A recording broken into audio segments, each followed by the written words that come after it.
Overview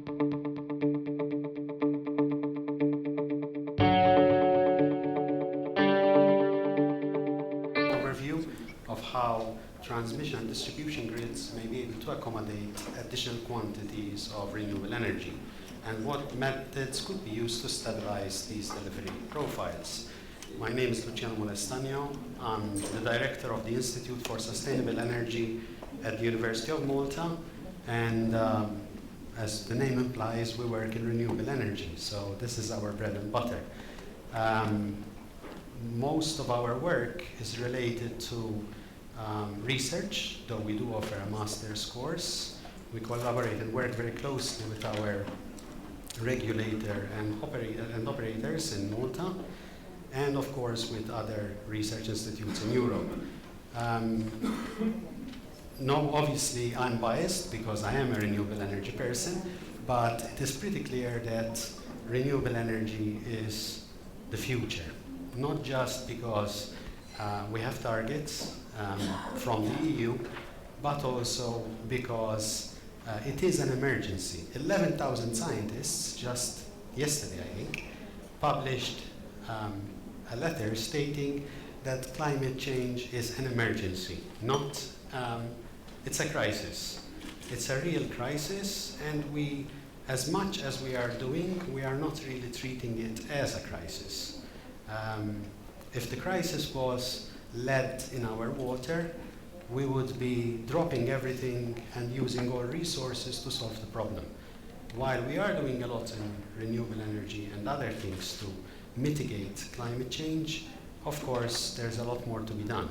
And part of the problem is, of course, it's a global problem. So we can only do what we can do, but we don't have control over others. Many interesting points have been mentioned.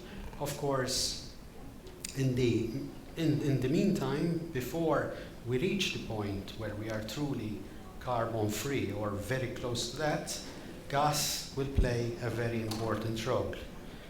The world is moving to gas, thank God, because it's much cleaner than oil and coal. And there is also all this interesting development happening.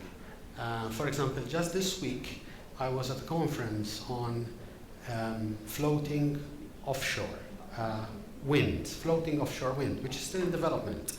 One of the biggest adopters of that technology is likely to be the offshore oil and gas industry, because they will use it for their own power needs. Same thing with storage. They are avant-garde with storage because there's a very interesting synergy between oil, gas, and the new technologies.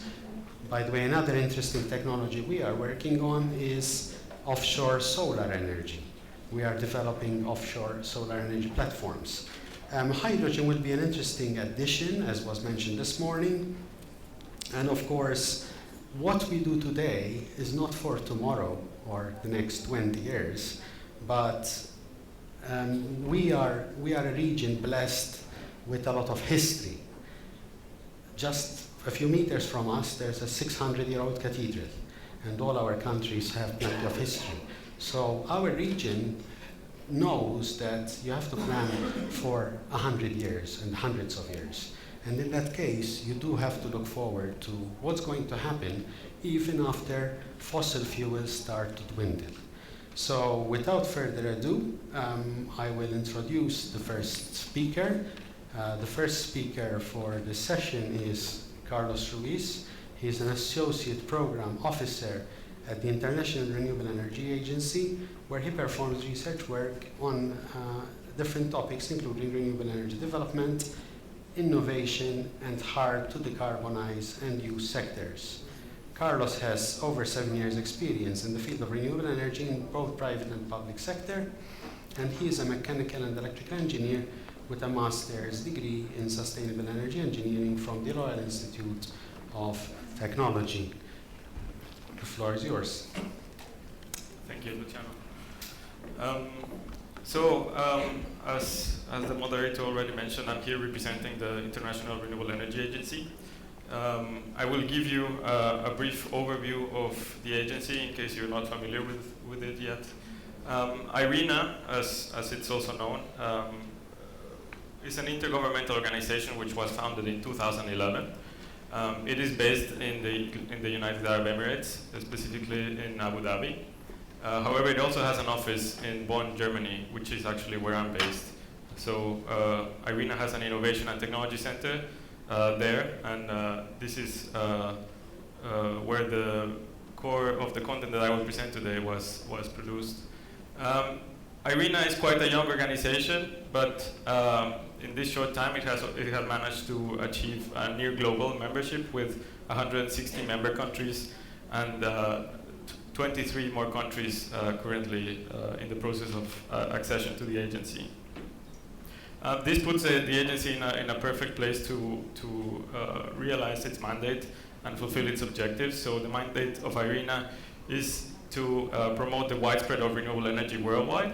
And the objective is basically for the agency to act as a hub for information, for knowledge, to provide advice to the different member countries, and to, in a way, be a unified voice for renewable energy. The scope of IRENA is quite wide, so we do not discriminate renewable energy sources, and we take them all into account, and we try to develop content on all the renewable energy sources, as you can see here. The work of IRENA can be broadly divided in two main parts. The first one is very research-based, and it consists in producing high-quality knowledge products and communicating key messages regarding renewable energies and the latest technological advancements. Some of the topics that we touch upon are technology, innovation, policy, markets, and more recently, hard to decarbonize sectors such as different industries, the shipping sector, etc. And the second part of the work stream is focused on project development and project facilitation. So IRENA is not really an implementing agency. However, we are in a good spot to bring together different stakeholders and catalyze action and deployment of renewable projects. So in that sense, we have a suite of different tools with different objectives to help project developers to increase visibility of projects, bring together stakeholders, etc.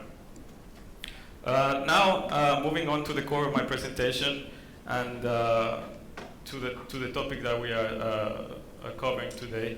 The world is ongoing an energy transformation, and the world is moving towards a low carbon future, a cleaner future, more sustainable, and the energy sector is, of course, undergoing the same process. Renewable energy is one of the core building pieces for this transformation, and together with energy efficiency, it's expected to provide 95% of the required emission reductions by 2050. This transformation is basically being driven by two different factors, and the first one is an unprecedented public pressure and policy action driven by the Sustainable Development Goals of the United Nations and the Paris Agreement. And the second one is that the business case of renewable energy has been improving over time. And so over the last 8 years, we have seen decrease in the cost of producing electricity through renewables. For example, for solar PV, we've seen reductions in LCOE of 77% compared to 2010, and for wind, 30%. Wind seems to be lower, however, wind prices were already lower. So we're talking about renewables being competitive in some markets already. So what does this mean, right? So we have increased penetration of renewables, and we have, for example, a roadmap which basically says that by 2050, 85% of electricity generation will have to come from renewable sources, and this means that roughly 60% will have to come from variable renewables. And so this, of course, poses a challenge, and the current system, the current power systems and the operation strategies and the markets were not originally designed to handle these amounts of variable renewables. And so there is a need to shift the paradigm and change the way power systems are operated. And here we find a need for innovation. So this has already been mentioned before. We see that there are three trends basically enabling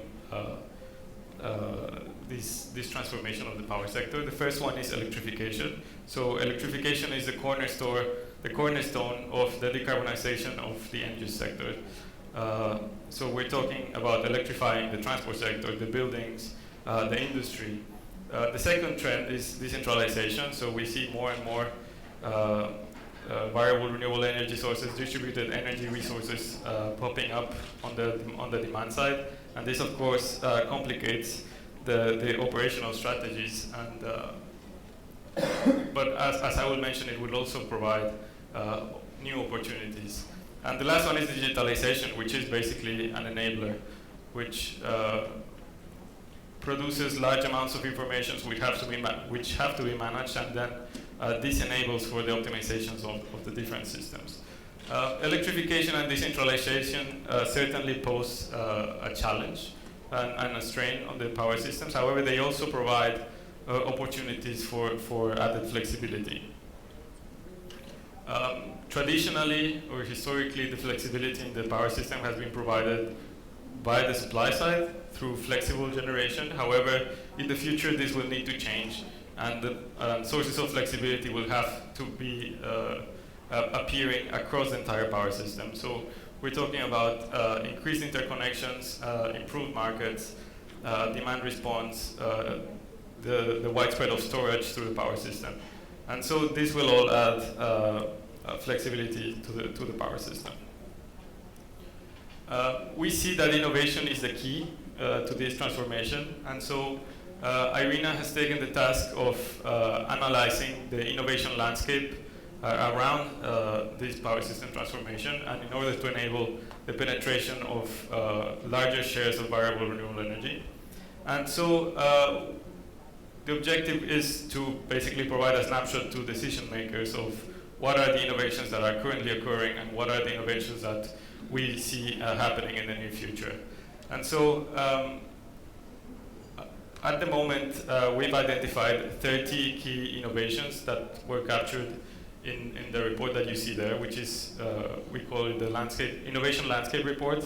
And so these 30 innovations are divided in 4 different dimensions, which are enabling technologies, business models, market design, and system operation.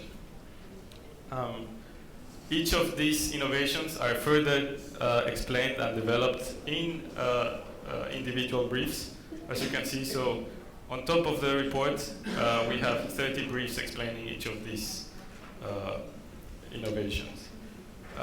The point is not for innovations to be implemented in isolation. So innovations need to be combined and synergies need to be harnessed in order to create solutions. And here we see examples of how innovations in different dimensions provide a solution, right? So here we're talking about distributed energy resourcing, distributed energy resources providing services to the grid through the implementation of batteries, smart charging, innovative business models like the aggregator business model, the ability of distributed energy resources to participate in the wholesale market, and improved DSO-TSO cooperation.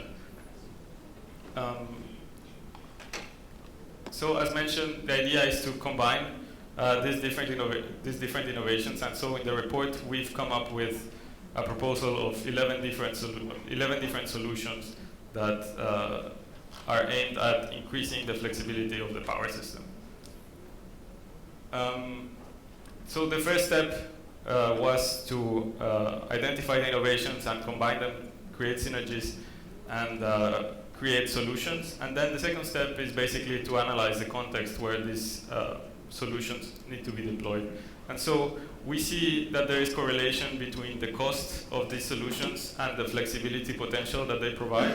And for example, we see Power-to-X supergrids and utility-scale batteries as solutions that can provide a large amount of flexibility, but they also provide it at a very high cost. And so the idea is to find cost-effective solutions that are applicable to a specific system. For example, increased interconnections and regional markets can provide flexibility, but then looking at the other chart, which maps the potential for flexibility with the non-technological challenges, you see that it's actually pretty challenging depending on the context. There are political issues behind regulatory limitations, and so it's an issue of identifying the context and mapping what the right solution is for each case. I wanted to basically give an example of one of the solutions that we highlight in the report. In this case, we're talking about optimizing distribution system operations through distributed energy resources. And by distributed energy resources, we not only mean sources of power generation on the demand side, we're also looking at any sort of energy resource that can provide a service to the grid. And so we're talking about behind-the-meter batteries, smart charging of electric vehicles or smart appliances, demand response, and also power to heat. And so in this solution that is proposed in the report, we're looking at basically smart applications enabled through the Internet of Things, behind-the-meter batteries, smart charging of electric vehicles where the batteries of the cars can work and feed electricity back into the grid when they're not being used. Business models that enable the participation of these applications and these prosumers in the wholesale market. A market design such as a net billing scheme that allows for the participation also of these players. And in terms of system operation, the roles of DSOs especially is expected to change from being just a planner to being an active part of the power system and trending more towards what a TSO would normally do. Lastly, we're talking also about virtual power lines, so distributed energy resources that can provide services to the grid instead of, for example, reinforcing the grid for increased reliability. So some of these reliability services can be provided by distributed energy resources. And so that's the end of my presentation. I'd like to thank you for listening to me. My contact is at the bottom. The work that I presented today is the product of the work of several different teams across the agency, and so the topics that we touch upon are very wide. And in case you have specific questions about a certain application or a certain innovation, I can certainly put you in touch with the specific team that can bring you the most information. So thank you. Thank you, Carlos. The next speaker is Mr. Abdelkader Choual, who is the chairman of the Electricity and Gas Regulatory Authority since 2016, and prior to that, he was the chief executive director of Sonelgas Group Financial Strategy and Consolidation. He holds a degree in economics from the University of Algiers, a postgraduate diploma in economic programming from Paris, and a diploma of advanced studies in international finance also from Paris. He began his career in 1980 in Sonelgas, where he held various positions of responsibility related to strategic studies and development, financial engineering, and financial planning. The floor is yours.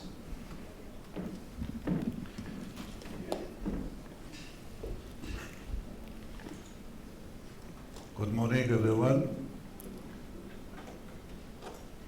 Je vais parler dans une langue qui n'est pas l'anglais, parce que tout à fait au début, j'avais pensé faire ma présentation en anglais, mais comme j'avais des doutes et je connaissais mon niveau de maîtrise de la langue de Shakespeare, j'ai décidé de faire ma présentation en français, de sorte à ce que je sois sûr de faire passer le bon message et que je puisse répondre de manière très précise et très correcte aux questions qui me seraient éventuellement posées. C'est pour cela que je remercie l'équipe de MEDREG d'avoir prévu la translation, la traduction de l'anglais vers le français. Je vais peut-être laisser 1 ou 2 minutes à tout le monde pour se mettre pour mettre ses casques, et puis je vais commencer par vous dire que pour celles et ceux qui ne savent pas, les collègues ici présents, ce que c'est la Commission de régulation de l'électricité et du gaz en Algérie, c'est que c'est une institution qui a été créée en 2005, par la suite, dans le sillage d'une loi algérienne relative à l'électricité et à la distribution du gaz par canalisation. Et donc, la commission de régulation a été créée dans le sillage de cette loi pour réguler justement l'opérateur historique qui a été transformé en plusieurs activités et en plusieurs filiales de métiers spécialisés. Et cette institution, qui est la CREG, l'acronyme CREG, elle est dirigée par un comité de direction que je préside, que j'ai l'honneur de présider, formé de 4 membres, et elle a essentiellement 3 missions essentielles. Elle a d'abord la mission de contrôler l'exécution du service public par les opérateurs régulés. Ensuite, elle a aussi une mission de conseil et d'assistance des pouvoirs publics en matière de production de réglementation, en matière de règles et de lois de fonctionnement des marchés d'électricité et du gaz. Et enfin, la 3e mission, qui est la sienne, c'est de s'assurer que l'ensemble des opérateurs qui œuvrent et qui activent dans le marché de l'électricité et du gaz en Algérie appliquent de manière stricte les réglementations qui régissent ce secteur. Et la CREG est une institution qui a l'autonomie financière, dispose de l'autonomie financière, de l'autonomie juridique et qui est indépendante des pouvoirs publics. Ceci pour dire que voilà ce qu'est la commission de régulation en Algérie, qui a pour mission donc de contrôler l'exécution, et elle a également un rôle de promoteur en termes d'investissement en Algérie, et on va le voir tout à l'heure à travers notamment l'introduction des énergies renouvelables en Algérie. Le contexte algérien dans lequel nous œuvrons actuellement en Algérie, c'est que l'Algérie est un pays qui a quelques spécificités qui font en sorte qu'il y a la réflexion sur le développement, sur son développement, doit être une réflexion qui soit adaptée à ces spécificités. C'est un pays donc qui est d'abord très très vaste, c'est 2,5 millions de kilomètres carrés, et ensuite qui connaît actuellement une démographie galopante, une expansion démographique très très importante, qui fait des pressions énormes sur la qualité, les possibilités de satisfaction de la demande. Ensuite, l'Algérie aussi se distingue par le fait que plus de 95% de sa production d'électricité émane du gaz naturel. Donc nous consommons pratiquement 95% de l'électricité produite en Algérie est produite à partir du gaz naturel. Et ensuite, enfin, dernière spécificité, qui n'est pas propre à l'Algérie, mais qui est importante chez nous, c'est que l'Algérie dispose d'un potentiel solaire extrêmement important. Et c'est cela qui va constituer le challenge qui est en matière de développement des énergies renouvelables chez nous. Le contexte du secteur de l'électricité proprement dit en Algérie, c'est parce que c'est son impact, ce contexte-là, va influer la capacité à développer de manière intensive les énergies renouvelables, notamment le solaire photovoltaïque. C'est que, globalement, il existe 3 réseaux électriques en Algérie, donc de par deux. Un réseau qui, c'est ce qu'on appelle le réseau interconnecté Nord, qui, lui, est le grand réseau qui alimente, donc qui irrigue l'ensemble du nord du pays, donc, et c'est avec les réseaux et les capacités de très grand transport. Il y a un réseau du Sahara central qui est intermédiaire, qui est un pôle interconnecté entre plusieurs villes du Sahara central, qui sont en général des villes où on produit du gaz, Insala par exemple, et qui intègre qui a été amené à être interconnecté avec le réseau nord. Et puis nous avons le réseau isolé du sud qui est, lui, c'est un réseau qui est formé de plusieurs localités isolées, parce qu'elles sont distantes que les distances entre elles sont très importantes et qui semblent former à peu près, c'est l'extrême sud du pays. Et donc, il y a 3 réseaux. Donc, le premier, le réseau interconnecté Nord, qui a une capacité installée de 18 gigawatts et dont la puissance maximale appelée est de 15,6 gigawatts en 2018. Celui du réseau du Sahara central, c'est 704 mégawatts installés avec une puissance appelée de 352 mégawatts. Et enfin, les réseaux isolés du Sud, qui sont plusieurs localités réparties à travers le Sud ici, qui ont une puissance installée globale de 807 mégawatts. Ceci pour dire que, j'ai oublié de vous donner 2 autres caractéristiques de l'Algérie, c'est le taux d'électrification.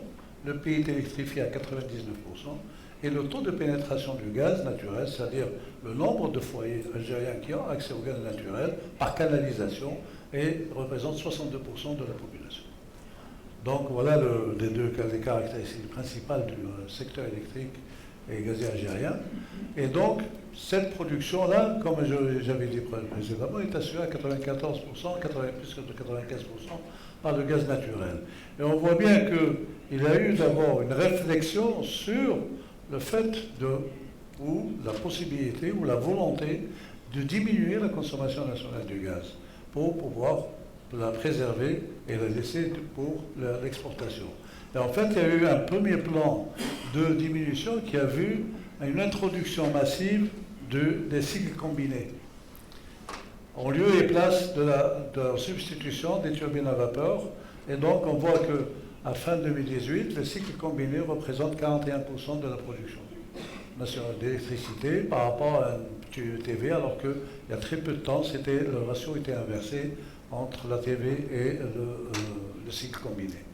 Et donc, le cycle combiné a permis de réduire la consommation de gaz par l'effet du rendement et surtout par l'effet de la baisse de la consommation spécifique. Et également, on voit que nous avons dans le bilan énergétique nouveau, un élément nouveau, qui sont les ENR, qui ont commencé à émerger. Nous avons, même si aujourd'hui c'est que 1% de production, nous avons donc une installation, plutôt plusieurs installations en énergie renouvelable, essentiellement du photovoltaïque, mais nous comptons également, il y a également un projet et un plan de développement de ces énergies renouvelables en Algérie.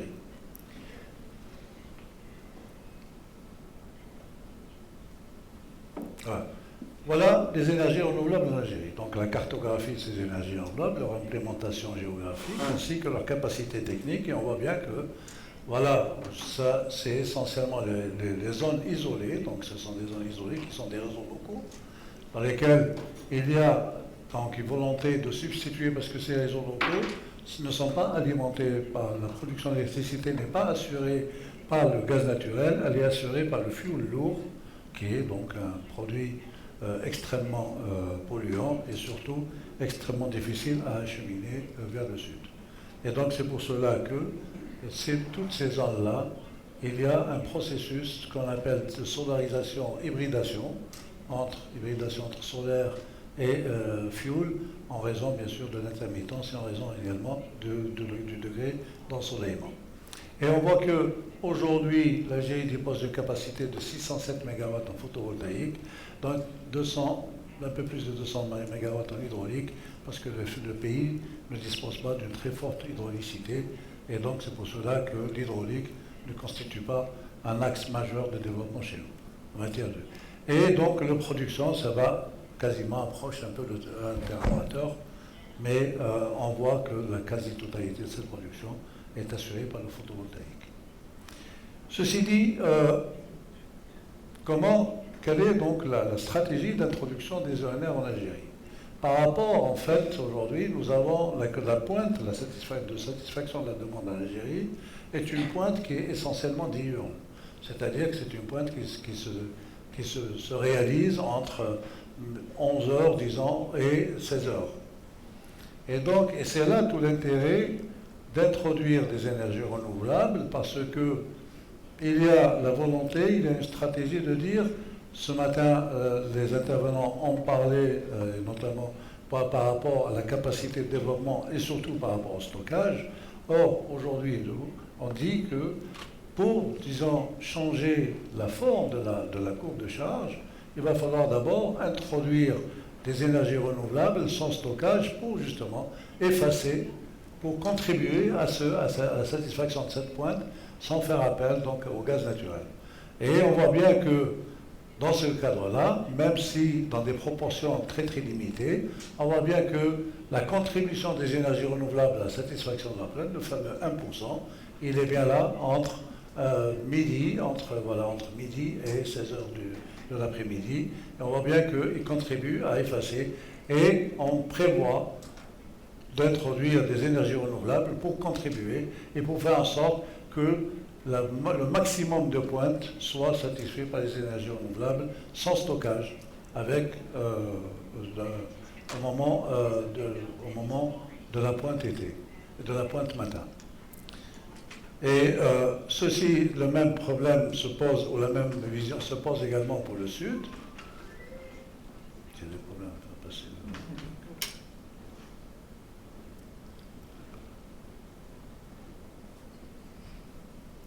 Apparemment c'est bloqué, ça passe pas.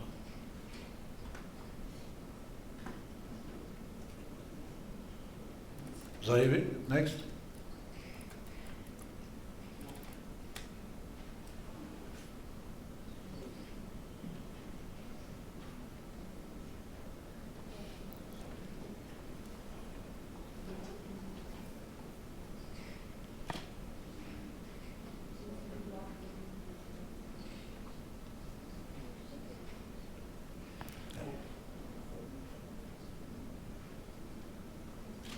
Voilà.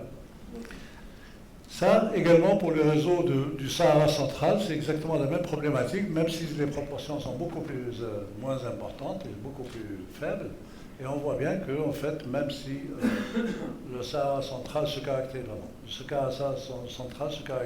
par une courbe de charge à une seule bosse, parce qu'il n'y a pas de pointe hiver, il n'y a pas de pointe soir. En général, les gens du sud, le soir, ils ne sont pas chez eux, ils sont en dehors.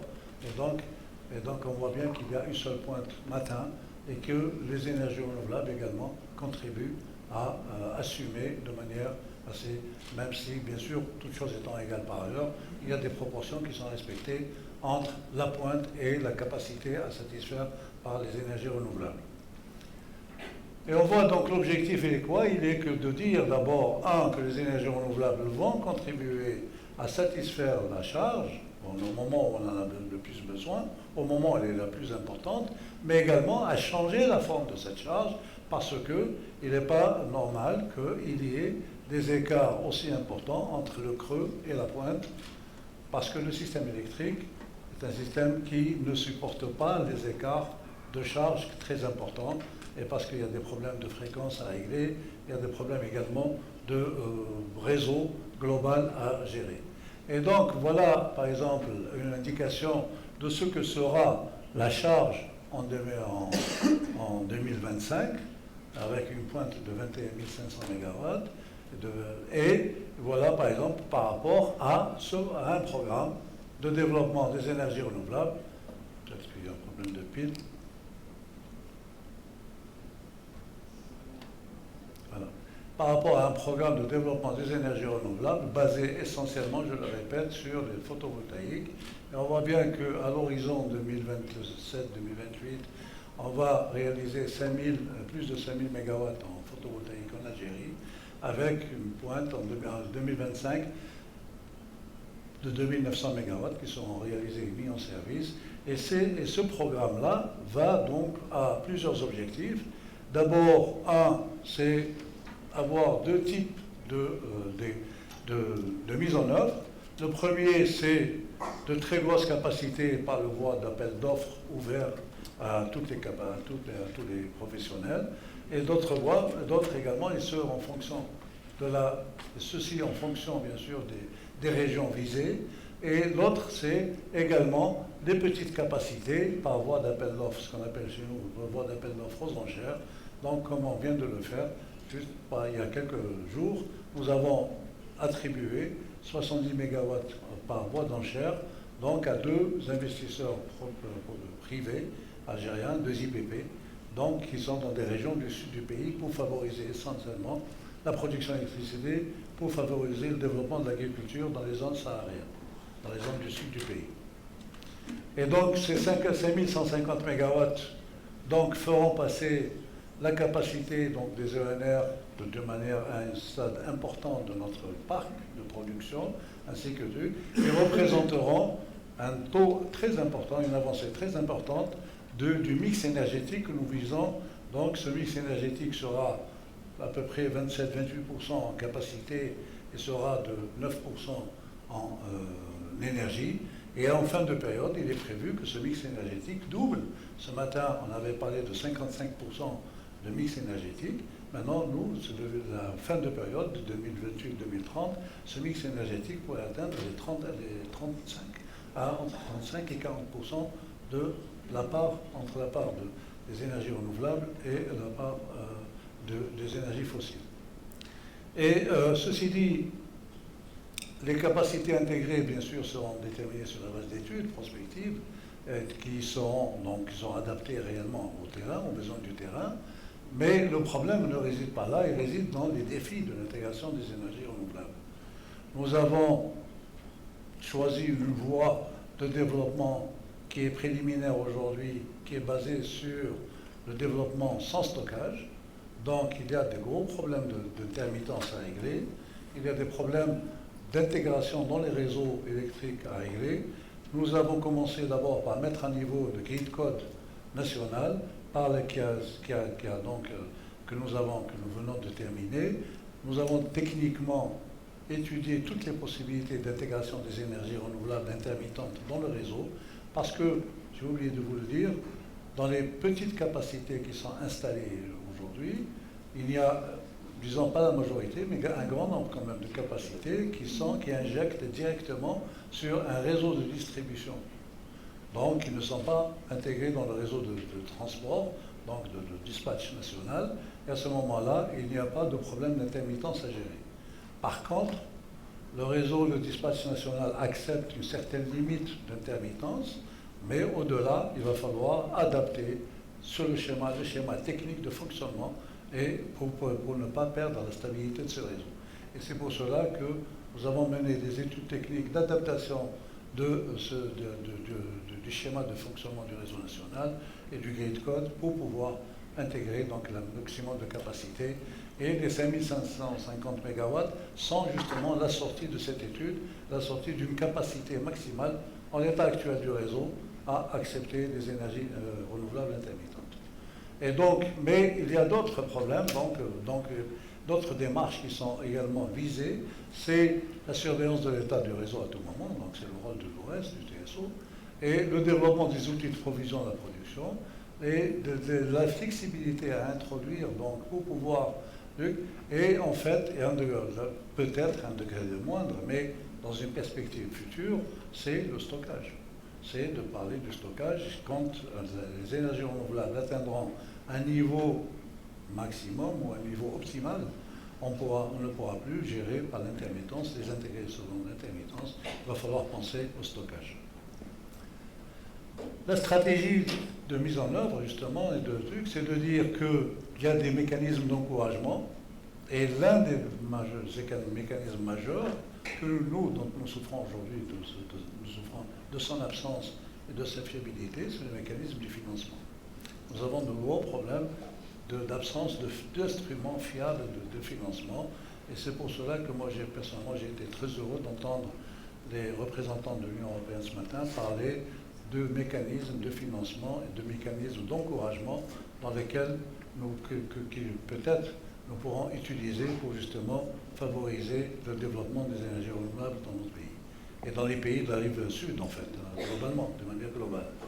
Et également, l'utilisation des capacités nationales, parce que la problématique également, développer les énergies renouvelables, c'est bien, mais comment les développer? Est-ce qu'il faut construire un tissu industriel qui serait de base à la promotion des énergies renouvelables, ou faut-il rester dans une position d'importateur net d'équipement avec tous les problèmes qui peuvent se poser? Parce que jusqu'à maintenant, nous avons été importateurs net d'équipement et on a eu tous les problèmes du monde à assurer la pérennité de l'activité parce que en cas de crise financière, en cas de problème, il y a toujours des problèmes. Le premier poste que l'on touche, ce sont les postes des importations. Et donc, il y a à réfléchir là-dessus sur le comment du développement des énergies renouvelables pour profiter justement et capitaliser de l'expérience vécue pour ne pas refaire les mêmes erreurs. Et en fait, pour les infrastructures électriques, donc voilà, c'est adapter le réseau de transport, donc pour lui permettre justement d'accepter et d'intégrer le maximum d'énergie renouvelable et pourquoi pas repousser le stockage, parce que qui dit stockage dit également coût. Et on a vu que le coût, on dit que le coût des énergies renouvelables aujourd'hui est concurrentiel avec les énergies conventionnelles. Il y a également une composante de ce coût qu'il va falloir étudier et le stockage est une composante importante de ce coût.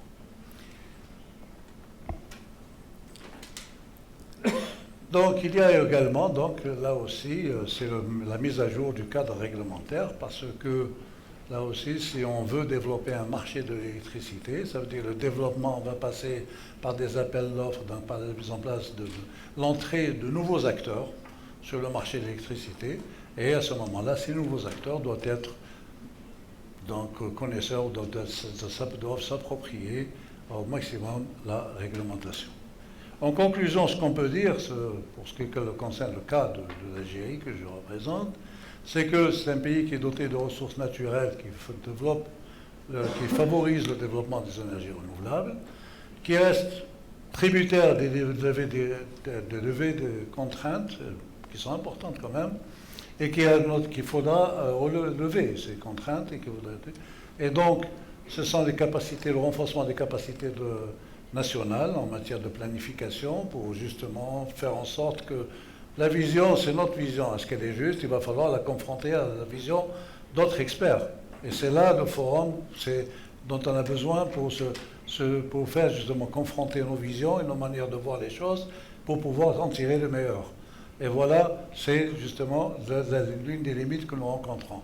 Et c'est pour ça que nous voulons confronter ensemble notre vision pour dire est-ce qu'on est dans le chemin, le bon chemin ou le juste chemin. Il y a également un marché donc, en matière de stratégie industrielle à construire derrière le développement des énergies renouvelables. Est-ce qu'il y a également un deal, une win-win entre tous les différents acteurs pour faire en sorte qu'il y ait un marché de la sous-traitance ou de la fabrication aussi des énergies renouvelables qui rendra ce développement pérenne. Et enfin, l'identification d'éventuelles barrières dans les mécanismes d'encouragement, essentiellement les instruments de financement. Voilà, j'espère avoir été utile et surtout précis dans mes vues. Je vous remercie pour votre aimable attention.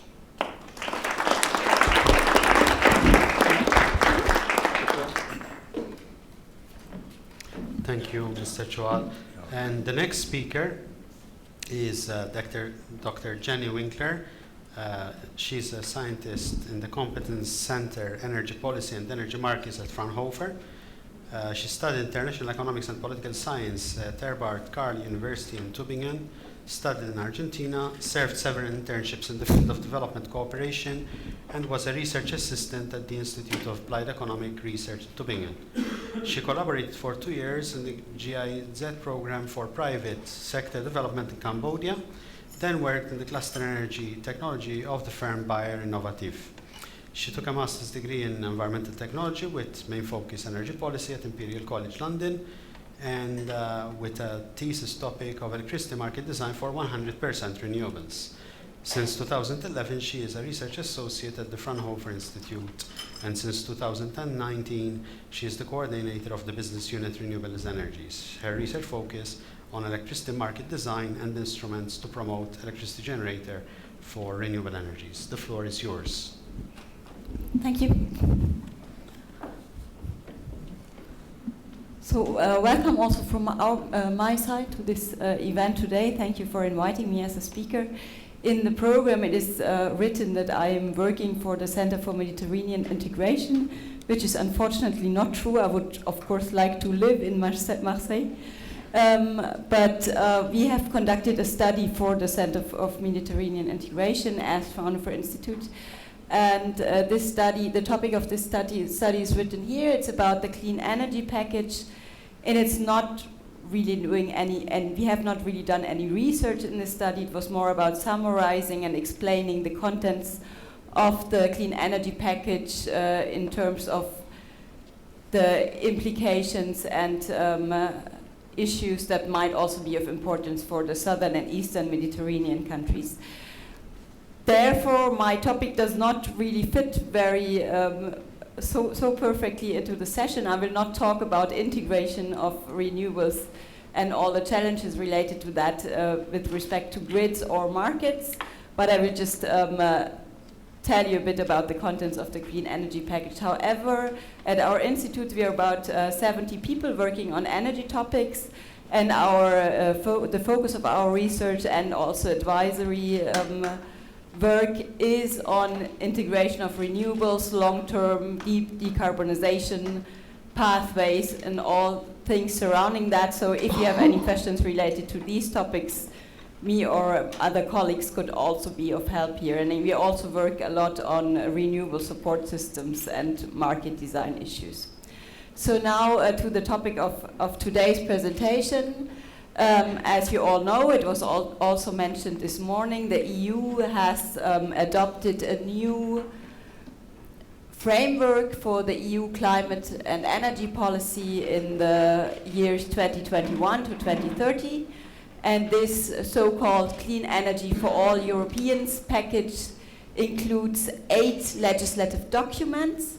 And we went through all of them, but the most important ones for the SEMC, so the countries that are not EU member states but still Mediterranean, are the Renewable Energy Directive, the Governance Regulation, and then also the Directive and the Regulation on the common rules of the internal market in electricity.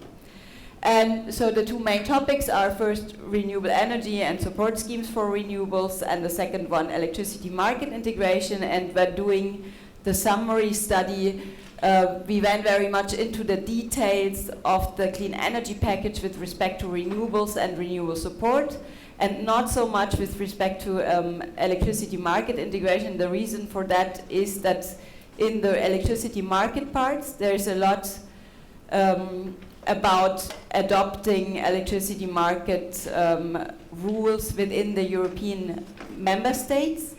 And of course, as the other Mediterranean countries at the moment are not included in that internal market, it's not, for them, the details at the moment are not so much of importance, but more the general rules and in how far they can be included in market coupling or not, what happens to the interconnectors and stuff like that. So the first part on renewables is very much focusing on the contents of both the governance regulation and the Renewable Energy Directive. And the second part, which I will also not talk too much about today, is more about general explanations. How do European electricity markets work, and what would third countries have to do to participate in these markets and be integrated in these markets. So now to the renewables part.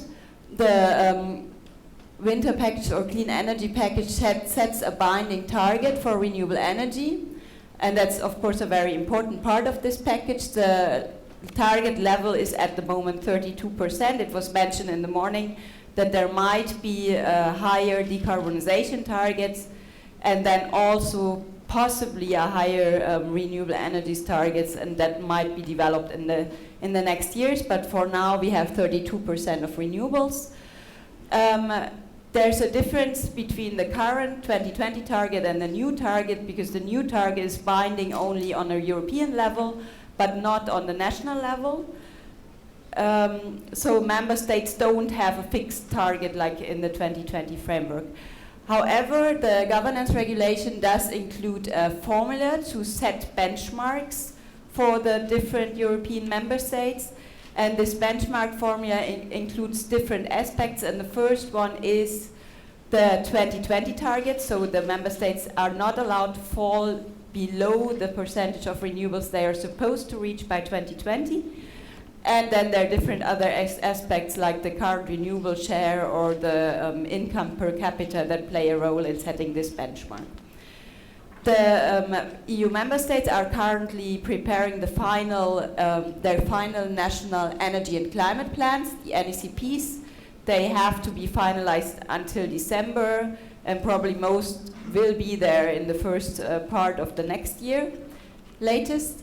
And these show the detailed national strategies for the target achievement, and also set the national target, which is not binding but still has to be reached by the countries in some manner. As the country targets are not binding, there can be either an ambition gap or also a delivery gap. And the ambition gap means that the NECP or the proposed targets in the NECPs cannot be altogether don't lead to a 32% renewables target on EU level. And if that happens, the Commission will negotiate with the countries in order to increase that level. And then there are also some EU level measures that can increase the share in a different way. There can also be delivery gap. That means that the country has proposed an adequate target, but then in the period between 2021 and 2030, they are not able to reach this target. As I said, there are different instruments for avoiding these gaps, which are currently proposed and partly implemented. And the question is now, why is this relevant for countries which are not EU member states? And I will come back to that on the next slide. But the SEMC, so the Southern and Eastern Mediterranean countries, could contribute to meeting the targets based on some of these proposed instruments. And of course, then they could benefit from financial flows or financial support for their renewables extension in the different countries.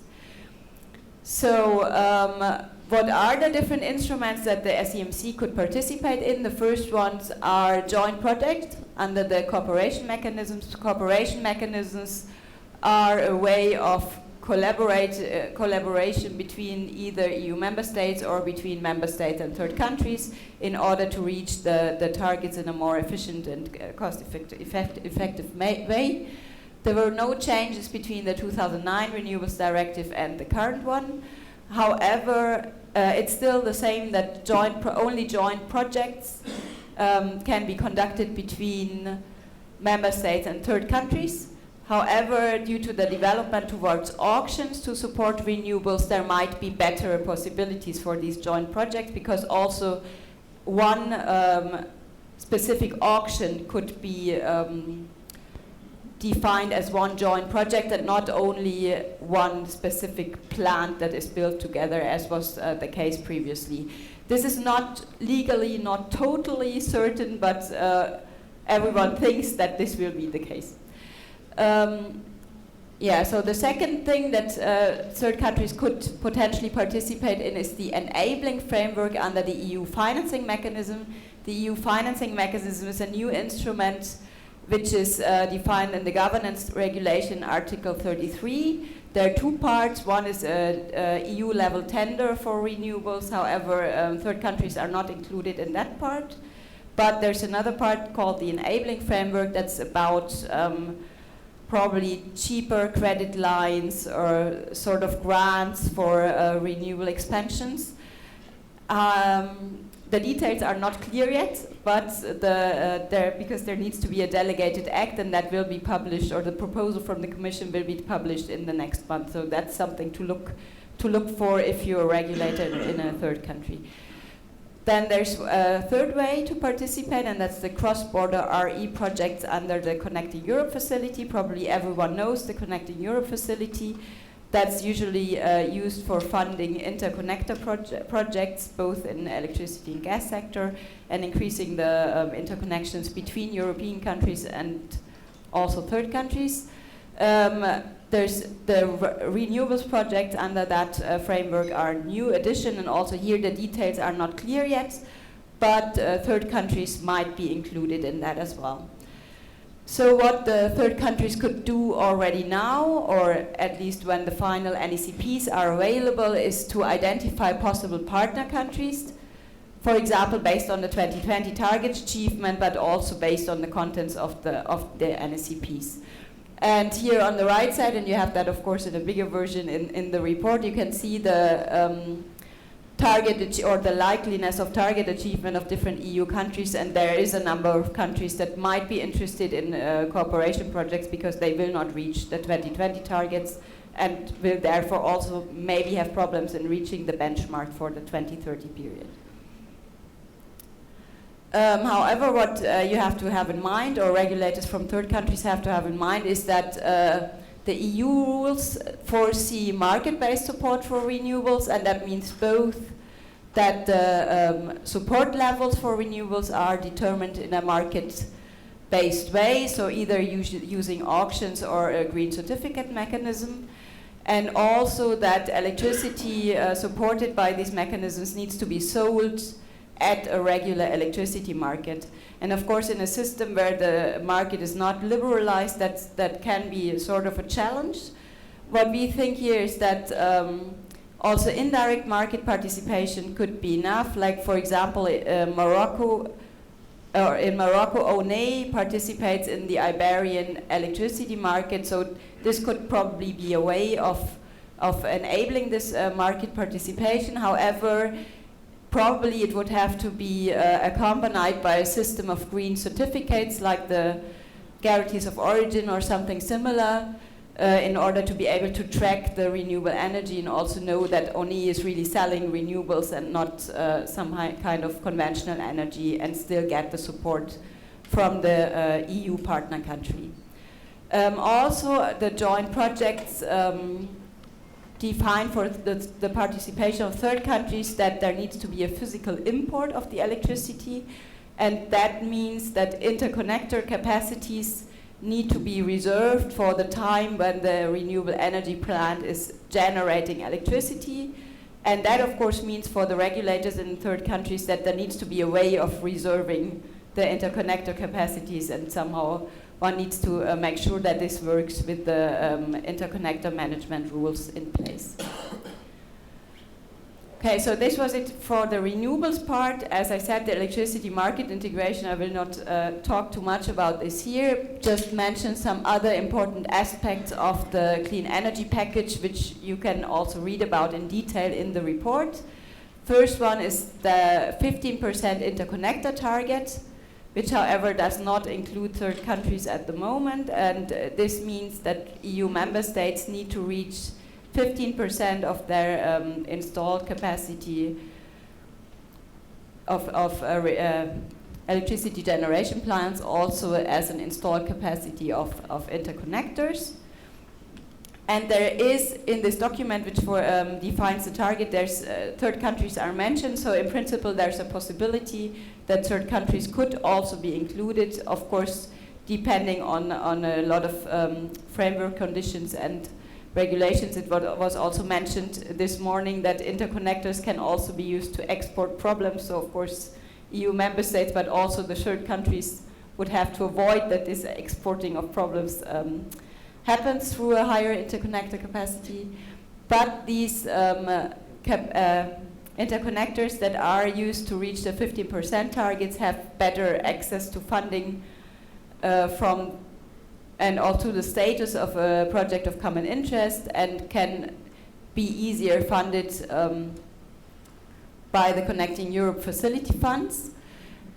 And also interconnectors between EU member states and third countries can be selected as PCIs. For example, the Tunisia-Italy interconnector is working as a PCI, although it has the official reason that there's less grid congestion between northern Italy and Austria, I think, due to this interconnector. And probably you know that much better than me, but there's discussions also ongoing about PCIs for the Mediterranean without a distinction between member state or non-member states. Also, and the last thing is a very important thing, market coupling is in principle open for third countries. However, this requires the implementation of very large parts of the EU regulations on the electricity sector, including but not restricted to unbundling and market liberalization. For example, at the moment Switzerland is not included in market coupling, although it's in the middle of Europe and it has very similar electricity regulations, but somehow the EU says that it's not enough for them to include Switzerland. But especially given the reduction of costs of renewables and the decreasing importance of support for them, the topic of market integration will be, in the longer term, probably will be much more important than getting access to these decreasing support payments, which also can be quite burdensome to get. Then to the last slides, what are the implications and recommendations for the SEMC based on the Clean Energy for All package? First, there are the options for short-term cooperation that I've already mentioned in the presentation, which are limited, but still they are there. First, the joint projects and the PCIs, and then maybe also, depending on the exact regulations that will come out soon, the financing mechanism and the cross-border RE projects. Also, as there are still some things that are open, the SEMC might advocate for favorable conditions via partnering EU member states, because of course if you're not a member of the EU, you can also not influence the decision making there. But if a country finds a suitable partner country, then it might still be possible to improve conditions. Bilateral or multilateral cooperation agreements could be useful. For example, Morocco is currently doing the set roadmap process together with Spain, Portugal, France, and Germany, and maybe that's a way to get better access to the European electricity markets. And in the longer term, full market integration between the EU and SMC could be helpful, but requires first increased interconnector capacities, and then also the liberalization, restructuring of the SEMC's electricity markets, which is of course a major challenge and also will take a lot of time. So thank you for your attention. You can see here my contact details and also the link to the study, which is, as was mentioned this morning, available in both English, French and Arabic. So we hope that everyone can read it, and it might also be helpful to some of you. Thank you to all three speakers. Before we open the floor for a few questions, I guess a couple of general comments. Both this morning and now, we made the point that the implementation of renewable is different for developed countries who have to maintain, maybe even seeing a decrease in demand, versus developing countries, which are of course seeing an increase in demand, and therefore in that case renewables is not a replacement of source, but rather a complement to existing sources. And of course there is the problem of growth, that it's relatively easy to reach your target if your population base is shrinking, but it's very difficult if your population is increasing. And a good point I also heard from Mr. Choual earlier was that whereas storage is definitely going to be essential if we want to reach very high levels of renewable energy penetration in the future, right now there's plenty of opportunity for renewable energy direct consumption. And in fact, even in the case of solar, when it comes to micro implementation in homes, where the consumption can actually happen at source. And finally, my final point related to the last presentation is most of what we're doing here, we're doing because we care about the earth, or hopefully we are. Therefore, the question is, there are mechanisms for offsetting between one country and another, but I'm not sure if there are mechanisms, and maybe you can answer this question. For example, if a European country in the near future runs into difficulty in implementing more renewables because there just isn't space or isn't the right conditions, can they offset by putting renewable energy in a developing country, even if the consumption is happening in the developing country? And I guess that would be the first question, and then we'll open the floor for more questions. I don't know who wants to answer this. Are there mechanisms where a European country can invest in a third country, the consumption happens in the third country, but there is credit for the European country because it's still offsetting CO2, just in a different part of the world? There's, I think, I mean, in the clean energy package does not contain any provision to do that, which also makes sense somehow, because the European countries have to make their efforts as well and not just say it's much cheaper to invest in a third country and then don't do anything at home. But the Paris Agreement does foresee, I think it's Article 6 of the Paris Agreement, and that foresees that you can have the CO2 reduction also in third countries, like the previous mechanism was there as well. It will be similar to the, what was it called? Yeah, Okay. I forgot it, but it's in the Paris Agreement. So we'll open the floor, but it just seemed to me that if we look at it as a global problem rather than a local problem, you pick the low-hanging fruit first. Yeah. And sometimes the low-hanging fruit is not in your country. So, of course, there's politics involved and there's country interests. So, we open the floor to questions. Please state your name and affiliation and who the question is for. Questions for the speakers back there? Thank you. Anne-Lise Théani de la Commission de régulation de l'énergie. Donc je vais m'exprimer en français puisque la question s'adresse à monsieur Choual. Donc monsieur, vous nous avez indiqué que donc la CREG avait un rôle de promoteur dans le développement des ENR et que vous aviez un rôle à jouer dans les appels d'offres. Et je pense que ça aurait été intéressant de savoir quel est votre retour d'expérience maintenant que voilà, cette campagne a été faite. Quand va être la prochaine? Est-ce que ça suscite beaucoup d'intérêt de votre côté? Est-ce qu'il y a beaucoup de participation à ces appels d'offres? Comment vous gérez la chose et voilà le futur?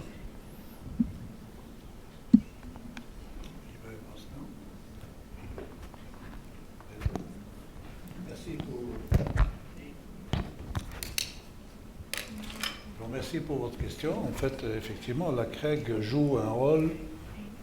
Il y a, comme j'avais indiqué, il y a une loi en Algérie qui donne à la Commission de régulation de l'électricité et du gaz le rôle de promoteur de l'investissement en cas de déséquilibre de l'offre de production d'électricité ou en cas de promotion d'énergie renouvelable. Et donc, en cas de déséquilibre, ce sont des quantités marginales que la CREG peut lancer pour équilibrer le marché de l'offre essentiellement. Et également dans ce rôle de promoteur des énergies renouvelables, en fait, nous voulons assumer cette mission d'équilibre du marché, de l'offre, par le développement des énergies renouvelables. Et nous venons de terminer il y a quelques jours une opération d'adjudication d'un appel d'offres par voie de mise aux enchères qui à l'origine devait porter sur 150 MW, mais il n'y a que la moitié qui a été adjugée parce que les autres soumissionnaires n'ont pas respecté le niveau de prix plafond affiché. Pardon. Et donc, aujourd'hui, la question, nous sommes en train d'évaluer le retour d'expérience de cet appel d'offres qui vient d'être attribué, et nous comptons relancer un autre processus un peu plus important qui s'inscrit dans le cadre des 5000 MW que nous voulons atteindre à l'horizon 2028, relancer un autre d'une capacité beaucoup plus importante pour justement, la première leçon que l'on peut tirer, c'est que l'appel d'offres a été basé sur une hypothèse ou une décision, une condition, pardon, qui a été très forte de dire que les intrants, les inputs industriels sont locaux, doivent être locaux, dans la mesure du possible, bien sûr. Parce que tout ce qui est fabriqué localement et qui rentre dans l'appel d'offres doit être fourni localement. Et à ce moment-là, les prix que nous avons obtenus sont des prix tout à fait intéressants, tout à fait compétitifs, puisque pour des capacités aussi petites, nous avons obtenu autour de 6-5 centimes d'euros par kilowattheure. Alors qu'en général, on aurait pu s'attendre à beaucoup plus, parce que d'abord les quantités étaient très très faibles. Et nous nous attendons encore à une amélioration des conditions économiques de ce type d'appel d'offres, parce qu'il y a aujourd'hui une synergie qui est mise en place, le progrès technique aidant, qui va entraîner les prix de plus en plus bas, et la baisse des prix, elle n'est pas finie par rapport à tout. Et on a bon espoir qu'à terme, plus ou moins récent, le prix des énergies renouvelables, ou de photovoltaïque en tout cas, sera inférieur à celui du conventionnel actuel.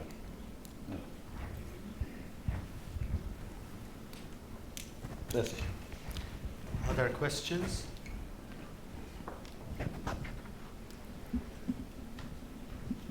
Thank you very much. My name is Hassan Özkoç. I'm from MEDREG.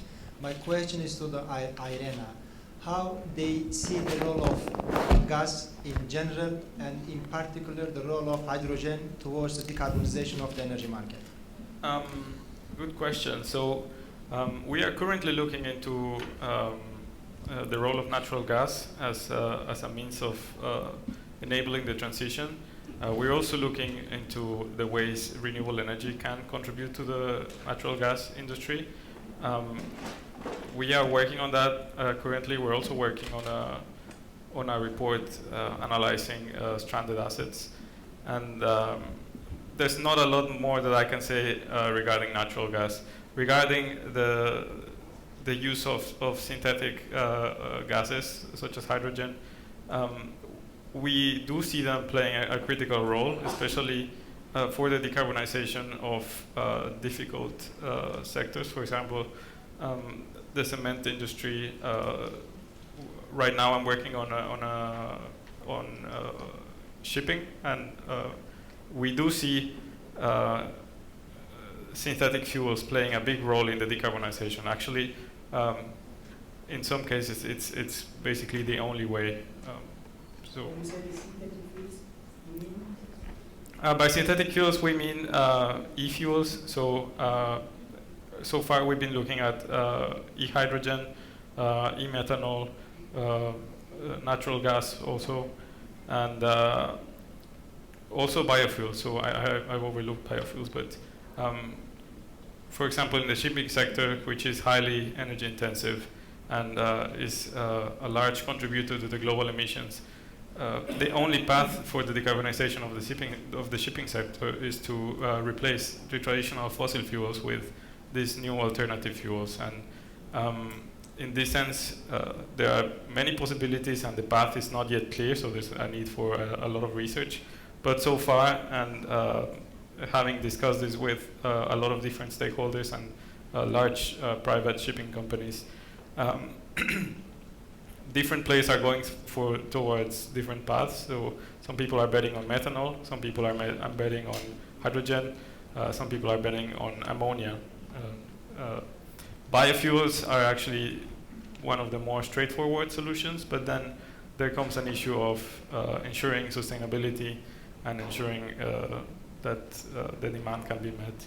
So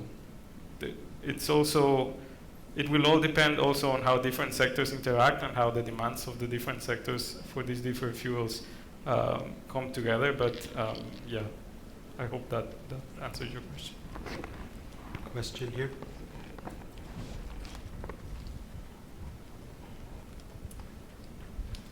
Thank you. I'm Bissaghini, President of ARERA from Italy. No, just a comment. It's not actually a question. It's a comment on this last point of synthetic gases. Because I think that we must be very careful with the taxonomy of these gases. If we start calling them generally like synthetic gases, as they come from different technologies, different stories, different paths, probably we can be concerned of some confusion. More or less, we are regulators, so we like to be quite precise in addressing the different issues. Because from my point, for example, you have to split hydrogen, which is a medium long-term solution in which you need a lot of research, from methane and synthetic methane or biomethane, which is basically a matter of logistics. You have not really to develop much of the technology, you have to develop much of the logistics that you are able to put these gases into the plant. It's just a small point on a taxonomy that I think has been addressed recently by the Madrid Forum, if I'm not wrong. And I think it's interesting to start a discussion which is precise on this point. It's not a question, it's just Thanks for the comment. And I guess there's also ramifications in terms of, for example, biofuels. We've already seen issues with land use and water use and pesticides. So of course, it's never a simple solution. I like to tell my students that the only time you have no impact on the environment is when you're dead. If you're alive, you have an impact on the environment. So our goal is to minimize our impact on the environment. We can never go to zero. Those are nice buzzwords, but we can never really go to zero. And I don't envy your job as regulators, because obviously your world has become a lot more complex with all these new technologies and ever-changing landscape. Other questions?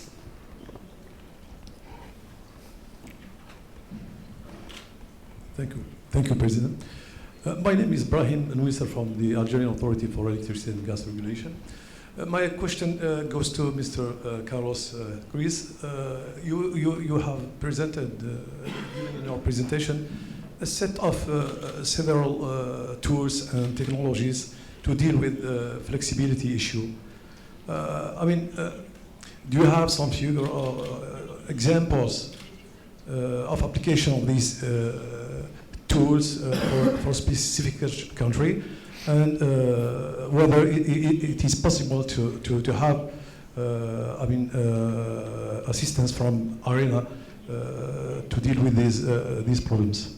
Yeah, Thank you. so of course we do have examples actually.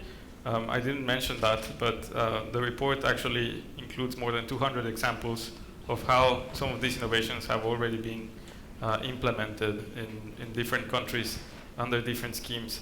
I haven't personally worked on that, so I cannot give you a lot more information. The report's available for free, so you can just Google it and download it, and you will find it there. And of course, IRENA is, of course, always willing to support the different governments in their transition to renewable energy. So in that sense, we have a full team working exclusively on innovation and on the application of these innovations and quality and standards, quality infrastructure, etc., to basically enable and help the countries achieve their targets. Any other questions? If not, I guess we'll thank the speakers again, and I guess now there's lunch, and we'll proceed after lunch.